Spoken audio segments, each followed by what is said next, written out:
नमस्कार दर्शक बंधु आपण को आम चैनल को स्वागत। आज कार्यक्रमटी समस्त सिंह राशि व्यक्ति विशेषों बहुत अधिक गुरुत्वपूर्ण रही कारण यही वीडियो रे आपणकर संपूर्ण मे मासटी केमिति रहिबो कौन परिवर्तन आसिबो आपणक जीवन रे ना पूर्व भली स्थिति आपणकर बजाय रहिबो एवं ग्रह मानकर गोचर राशि परिवर्तन आपणक पई केमिति रहुची केउ क्षेत्र गुड़िकर अधिक परिवर्तन आपण देखिबा को पाइबे एवं आपणकर राशिटी सिंह हेले मध्य नक्षत्र अनुजाई कि प्रकार प्रभाव पड़िबा पाई जाउछि शुभ प्रभाव पड़िबो ना अशुभ प्रभाव पड़िबो एही वीडियो रे विस्तृत भाव रे आलोचना करिबा एवं सबुठारु बड़ कथा हेउछि कोन रहिछि प्रतिकार जहाँ आपणकर अशुभत्व को दूर करिबो एवं शुभाशुभ फल को वृद्धि करिबारे साहाय्य करिबो ताहा मध्य आपण को जणाइबी। देखंतु एही मे मासरे आपणकर राशि रे 4टी शुभ ग्रह करूछंती राशि परिवर्तन। 11 मे रे मंगल आसीबे आपणकर भाग्यर भाव को, 14 मे रे शुक्र आपणकर एकादश भाव को गोचर करिबे, 15 मे रे सूर्य एवं बुध एकत्र आपणकर केंद्रर भाव बा दशम भाव को गोचर करी बुधादित्य राजयोग बनाइबे जेउ कारणरू भाग्य देव आपणकर साथ एवं पुणी थरे आपणक जीवन रे खुशी फेरिबा पाई जाउछि कारण एही मे मासरे आपणक राशि रे एही राजयोगर संयोगटी आपणकर बहुत गुड़िए क्षेत्र को प्रभावित करिबो धनर भाव को प्रभावित करिबा पाई विशेष भाव रे जाउछि जेउ कारणरू आर्थिक स्थिति रे हेबाकु जाउछि बड़ परिवर्तन जहा द्वारा आपणकर किछि ना किछि अभिलाष पूरण हेबा पाई जाउछि एवं अनेक गुड़िए दिगरु आपण को लाभ प्राप्ति हेबा पाई जाउछि।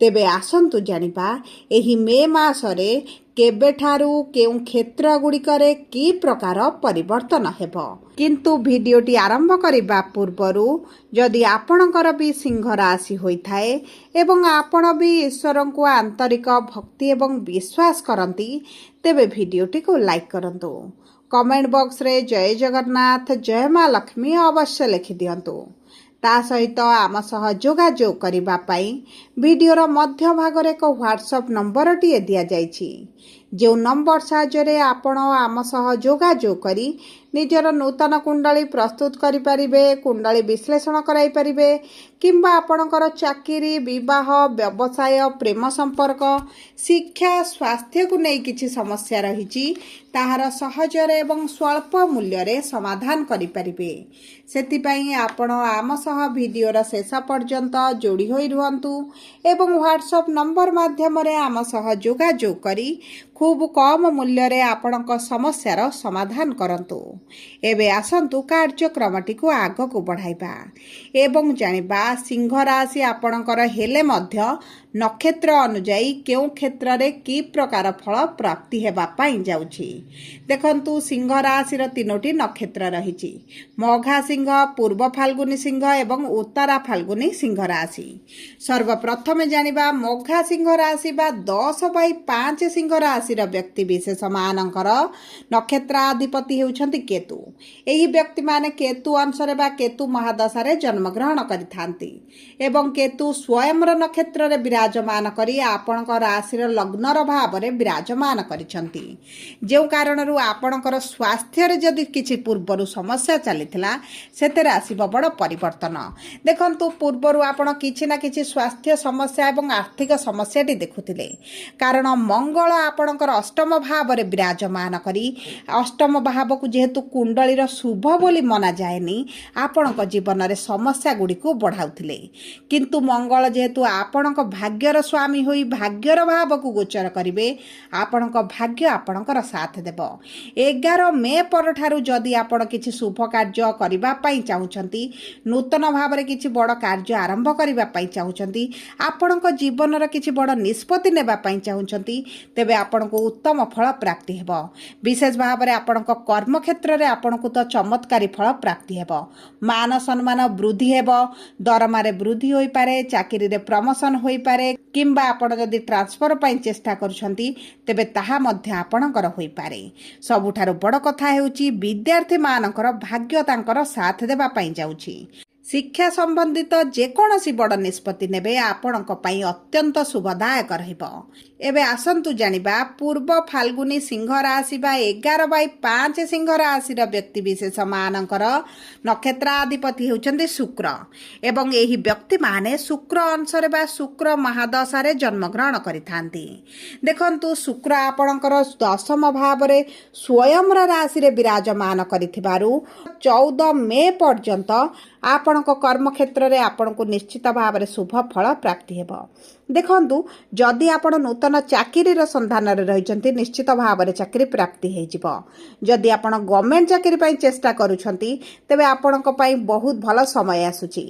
ଏହି 2026 ବର୍ଷର ସବୁଠାରୁ ଉତ୍ତମ ସମୟ ଆପଣଙ୍କ ସରକାରୀ ଚାକିରି ପାଇଁ ଆପଣଙ୍କ ଜୀବନରେ ଆରମ୍ଭ ହେବା ପାଇଁ ଯାଉଛି। ଯେଉଁ କାରଣରୁ ଯଦି ଆପଣ କିଛି ସରକାରୀ ଚାକିରିରେ ପୂର୍ବରୁ ବିଫଳତା ଦେଖୁଥିଲେ, ବାରମ୍ବାର ବିଫଳତା ଦେଖି ଆପଣ ନିରାଶ ହୋଇଯାଇଥିଲେ, ତେବେ ନିରାଶ ହେବାର କୌଣସି ଆବଶ୍ୟକତା ନାହିଁ। ଆପଣଙ୍କ ଚାକିରି ହୋଇଯିବ।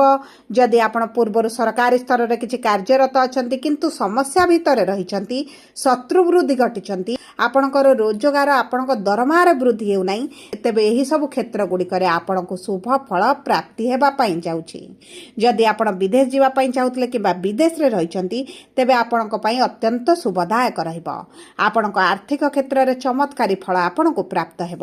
ଯଦି ଆପଣଙ୍କର ପୈତୃକ ସମ୍ପତ୍ତିକୁ ନେଇ କିଛି ସମସ୍ୟା ରହିଛି, କୋର୍ଟ କଚେରୀ କେସ୍ରେ ଆପଣ ଫସିଛନ୍ତି, ତେବେ ମଧ୍ୟ ସେଥିରୁ ଆପଣ ବାହାରକୁ ଆସିବେ।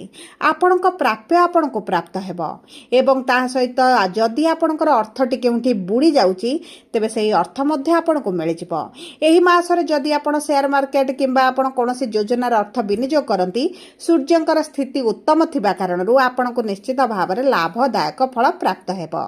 ଏବେ ଆସନ୍ତୁ ଜାଣିବା ଉତ୍ତରା ଫାଲ୍ଗୁନୀ ସିଂହ ରାଶି ବା 12/5 ସିଂହ ରାଶିର ବ୍ୟକ୍ତିବିଶେଷ ମାନଙ୍କର ନକ୍ଷତ୍ରାଧିପତି ହେଉଛନ୍ତି ସୂର୍ଯ୍ୟ। ଏହି ବ୍ୟକ୍ତିମାନେ ସୂର୍ଯ୍ୟ ଅଂଶରେ ବା ସୂର୍ଯ୍ୟ ମହାଦଶାରେ ଜନ୍ମଗ୍ରହଣ କରିଥାନ୍ତି।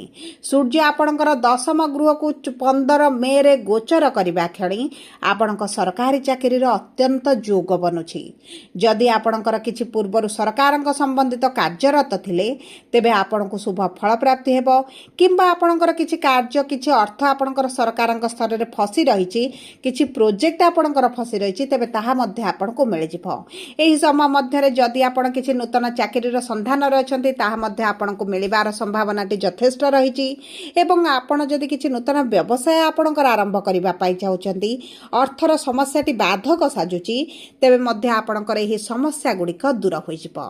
ବିଶେଷ ଭାବରେ ଯଦି ଆପଣ ପ୍ରେମ ସମ୍ପର୍କରେ ଅଛନ୍ତି, ପ୍ରେମ ବିବାହ କରିବା ପାଇଁ ଚାହୁଁଥିଲେ ଏବଂ କିଛି ନା କିଛି ସମସ୍ୟା କାରଣରୁ ପ୍ରେମ ବିବାହ କରିପାରୁନଥିଲେ ତେବେ ଆପଣଙ୍କ ପ୍ରେମ ବିବାହ ହୋଇପାରେ ଏବଂ ଆପଣ ଯଦି ଦ୍ୱିତୀୟ ବିବାହ କରିବା ପାଇଁ ମଧ୍ୟ ଚାହୁଁଥିଲେ ତେବେ ଉତ୍ତମ ଫଳ ଆପଣଙ୍କୁ ପ୍ରାପ୍ତି ହେବ। ସନ୍ତାନ ସୁଖ ପାଇଁ ଆପଣଙ୍କର ମଧ୍ୟ ଅତ୍ୟନ୍ତ ଶୁଭଦାୟକ ସମୟ ରହିଛି। ଦୀର୍ଘ ଦିନ ଚେଷ୍ଟା ପରେ ଯଦି ଆପଣଙ୍କୁ ସନ୍ତାନ ସୁଖ ପ୍ରାପ୍ତି ହୋଇନଥିଲା ତେବେ ନିଶ୍ଚିତ ଭାବରେ ଆପଣଙ୍କୁ ସନ୍ତାନ ସୁଖ ପ୍ରାପ୍ତି ହେବ। ସନ୍ତାନଙ୍କ ମାଧ୍ୟମରେ ଆପଣଙ୍କୁ ଧନ ଲାଭ ହେବ କିମ୍ବା ଆପଣ ଯଦି ସନ୍ତାନକୁ ନେଇ ବହୁତ ଅଧିକ ଚିନ୍ତିତ ରହିଛନ୍ତି ସେହି ଚିନ୍ତା ଗୁଡ଼ିକ ଆପଣଙ୍କର ଦୂର ହେବ। ଜମି ଭୂମି ଯାନବାହନ କ୍ରୟ ମଧ୍ୟ କରିପାରନ୍ତି।